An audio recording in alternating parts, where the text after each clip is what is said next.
अच्छा, और दूसरा करने का काम क्या है, नवाफिल। फ़र्ज़ तो हम पढ़ते हैं ना, नमाज आपने अव्वल वक्त पढ़नी है, टाइम पे पढ़नी है, ये नहीं कि लेट करके पढ़ो। और दूसरा वो कौन सा अमल है जो अल्लाह ताला के करीब करता है हमें, ज़्यादा से ज़्यादा नफ़ल पढ़ना। नमाज के अलावा जितने हम नफ़ल पढ़ते हैं ना, वो हमें अल्लाह ताला के करीब करता है। अच्छा, एक तो मैंने ये आप लोगों को बताया था ना, फजर के बाद अगर फजर की नमाज़ आपने पढ़ ली, सूरज निकल आया, सूरज निकल आया है, और उसके 15-20 मिनट के बाद अगर आप 2 नफ़ल पढ़ते हो तो आपको घर बैठ के हज और उम्रे का सवाब मिलता है। तय था ना। अगर आप क्या करना है, फजर की नमाज़ पढ़ ली, उसके बाद सूरज निकल आया, उसके 20 मिनट तक आपने कोई नफ़ल नहीं पढ़ने होते, नमाज मना है। उसके बाद फिर आपने जब 2 नफ़ल पढ़े तो आपको हज और उम्रे का सवाब मिलेगा। कोशिश करो सूरज निकलने के बाद जो टाइम है ना, उसमें भी अल्लाह की इबादत करते रहो, ठीक है। अपनी जगह पे बैठे रहो और 2 नफ़ल पढ़ लो। अच्छा जी, उसके बाद 10 बजे अगर आपके पास टाइम हो, आपको छुट्टी हो, घर में हो, तो आप 4 रकात और पढ़ लो, 2-2 करके 4 रकात नफ़ल पढ़ लो। तो आप शाम तक अल्लाह ताला की हिफाजत में आ जाओगे। ज़रूरी नहीं है इन 10 दिनों में, वैसे भी आप पढ़ो, जितने आप नवाफिल पढ़ोगे तो आप अल्लाह ताला के करीब हो जाओगे। सुबह के जो 2 नफ़ल, हाँ, हज और उम्रे का, हज भी और उम्रे का भी। नहीं, आप सो रही हो, सीधी होके बैठो। मैंने 2 दफ़ा बताया कैसे पढ़ना है।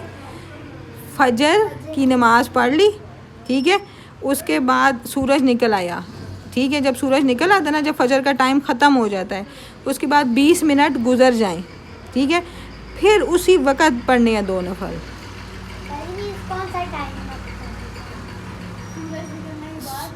अब आपने जाके, ये मैं आपको बाद में बताऊंगी। अब आजकल कितने बजे, 2:15 बजे टाइम दाखिल हो जाता है फजर का सुबह, ठीक है।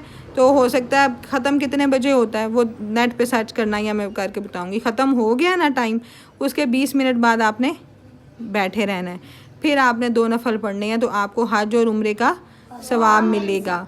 फिर अगर आप घर पे हो, आपको छुट्टी है, 10 बजे आप 4 नफ़ल और पढ़ लो, 2-2 करके, ठीक है।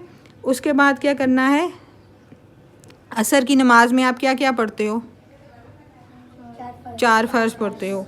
अगर आप असर की नमाज से पहले 4 सुन्नतें पढ़ लो अनाया, तो आपको अल्लाह की रहमत मिलेगी, आप अल्लाह ताला की रहमत के हकदार हो जाओगे। आप नोट करना, कुछ लोग असर में सिर्फ 4 फ़र्ज़ नहीं पढ़ते, वो पहले 4 सुन्नतें भी पढ़ते हैं।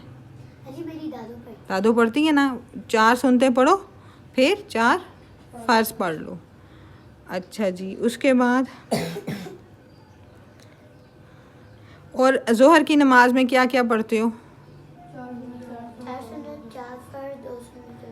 ठीक है। ज़ोहर की नमाज से पहले जो 4 सुन्नत पढ़ता है और बाद में जो 4 सुन्नत पढ़ता है, उसे अल्लाह ताला जहन्नुम से आज़ादी देते हैं। पहले 4 सुन्नत पढ़ ली ना, और जो पहले पढ़नी है ना, वो 2-2 करके पढ़नी है, ठीक है। उस पर 4 फ़र्ज़ पढ़ लिए, उसके बाद फिर 4 सुन्नतें पढ़ ली, ठीक है। फिर 2 नफ़ल पढ़ने हैं तो पढ़ लो, मज़ीद नहीं पढ़ने तो ना पढ़ो। पढ़ लो तो अच्छी बात है। हम यही कह रहे हैं ना कि नवाफिल ज़्यादा से ज़्यादा पढ़ो, अल्लाह ताला उसे जन्नत से बचाते हैं। हमेशा पढ़नी है, एक दफ़ा पढ़ के नहीं कह देना हाय जहन्नुम से।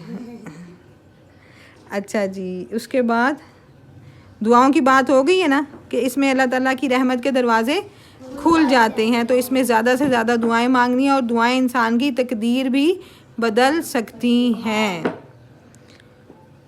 और क्या करना है, तबलीग करनी है। जिस तरह मैं आप लोगों को तबलीग कर रही हूँ ना, तो आप लोगों ने आगे जो लोगों को बताना है। हाँ, ये बातें जाके आप बताओ। जो भी आप किसी को बुरा काम करते देख रहे हो ना, तो उसे छोड़ना नहीं है। आपकी बहन कोई गलत काम करती है तो आप फ़ौरन मना करते हो ना, ठीक है, कि ये गलत काम ना करे। किसी की बहन करती है तो आप नहीं करते। कोई भी बंदा गलत काम कर रहा है तो आपका फ़र्ज़ है कि उसे मना करो। लेकिन कई दफ़ा ऐसा होता है कि मना करने के नताइज बड़े बुरे निकल सकते हैं, ठीक है। आपको ये पता है कि अगर मैंने इसे मना किया तो उल्टी मेरी शामत आ जानी है, इसने मुझे मारना शुरू कर देना है, ठीक है। हाँ, तो फिर उस वक़्त मना नहीं करना, मुंह से नहीं मना करना।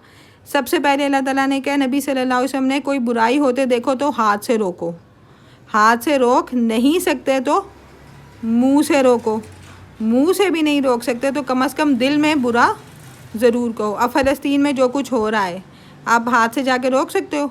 आप गन लेके जाके लड़ सकते हो इसराइल से? आप मुंह से रोक सकते हो? जाके कह सकते हो इसराइल को कुछ? फ़ायदा नहीं होगा। हाँ, नहीं, आप वहाँ तक तो पहुँच ही नहीं सकते ना। तो दिल से तो बुरा कह सकते हो ना, दुआएं तो कर सकते हो। आप सोशल मीडिया के थ्रू कर सकते हो। कोई ना कोई उस दिन उसने स्टेटस लगाया हुआ था, एक अबीहा ने, ठीक है, आप कोई स्टेटस लगा सकते हो, व्हाट्सएप पे मैसेजेस कर सकते हो, लोगों को याद करा सकते हो कि दुआएं करो। यानी कुछ ना कुछ ज़रूर करना है आपने। वैसे बाजी हम लोग नमाज में दुआएं करती है फ़लस्तीन के लिए। हाँ ठीक है।